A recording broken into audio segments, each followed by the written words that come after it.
नमस्कार शिक्षक मित्र आणि मैत्रिणींनो, निपुण महाराष्ट्र अभियानाअंतर्गत संख्येवरील क्रिया अध्ययन स्तर 6 मध्ये विद्यार्थ्यांचे कौशल्य विकसित करण्यासाठी 0 ते 4 मध्ये वजाबाकी करून वजाबाकीचे चिन्ह वापरून केलेली वजाबाकी। तर वजाबाकी म्हणजे काय?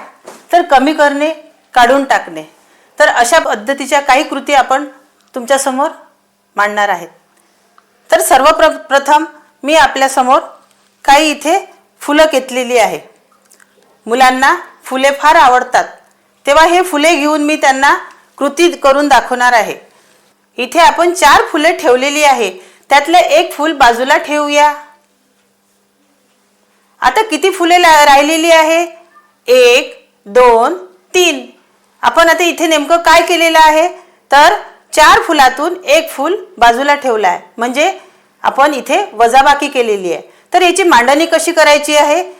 4 - 1 = 3। अशा प्रकारे आपण दुसरी कृती बघूया।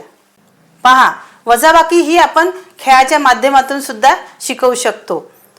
तर हे किती आहे? 4।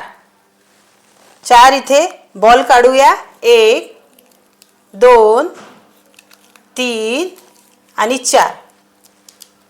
आपल्याला हे किती आहे? 2। तर 2 बॉल बाजूला काढायचे आहे।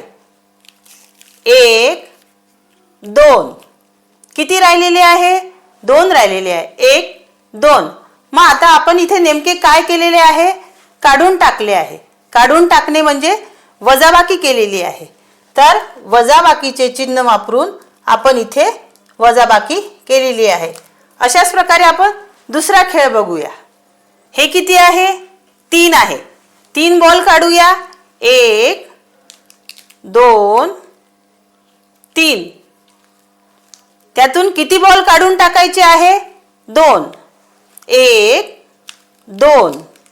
किती बॉल राहिलेला आहे? 1 राहिलेला आहे। म्हणजे आपल्याला इथे आपण काय केले आहे? 2 यातून काढून टाकले, म्हणजे नेमके आपण काय केले? इथे वजाबाकी केली आहे। तर वजाबाकीचे चिन्ह ठेवून आपण केलेली ही वजाबाकी। आणखीन एक कृती बघूया। पहा, इथे आपण काही वस्तू ठेवलेल्या आहे आणि आपल्याला या वस्तूंद्वारे वजाबाकी शिकायची आहे। तर मी काही विद्यार्थ्यांना इथे बोलवते। राजू, इकडे ये, यातली एक वस्तू काढ। सुरेश, तू पण ये, दुसरी वस्तू काढ। आशना, तू पण ये, तिसरी वस्तू काढ। ईशानी, तू ये, तू पण चौथी वस्तू काढ। पहा, इथे काही राहिलेलं आहे का? नाही, म्हणजे याचं उत्तर काय आहे? 0। 4 मधून आपण 4 वजा केलेले आहे, तर उत्तर आलेले आहे 0। अशा प्रकारे आपण आता वजाबाकी पाहिलेली आहे। तर विद्यार्थ्यांना आणखीन काही असे उदाहरणे देऊन आपण इथे त्यांच्याजवळ उत्तर काढू शकतो। जसे 2 - 1 = 1। 3 - 3 = 0। 4 - 3 = 1। 4 - 2 = 2। तर अशा प्रकारे आपण विद्यार्थ्यांना विविध खेळातून आणि कृतीतून वजाबाकी शिकू शकतो। धन्यवाद।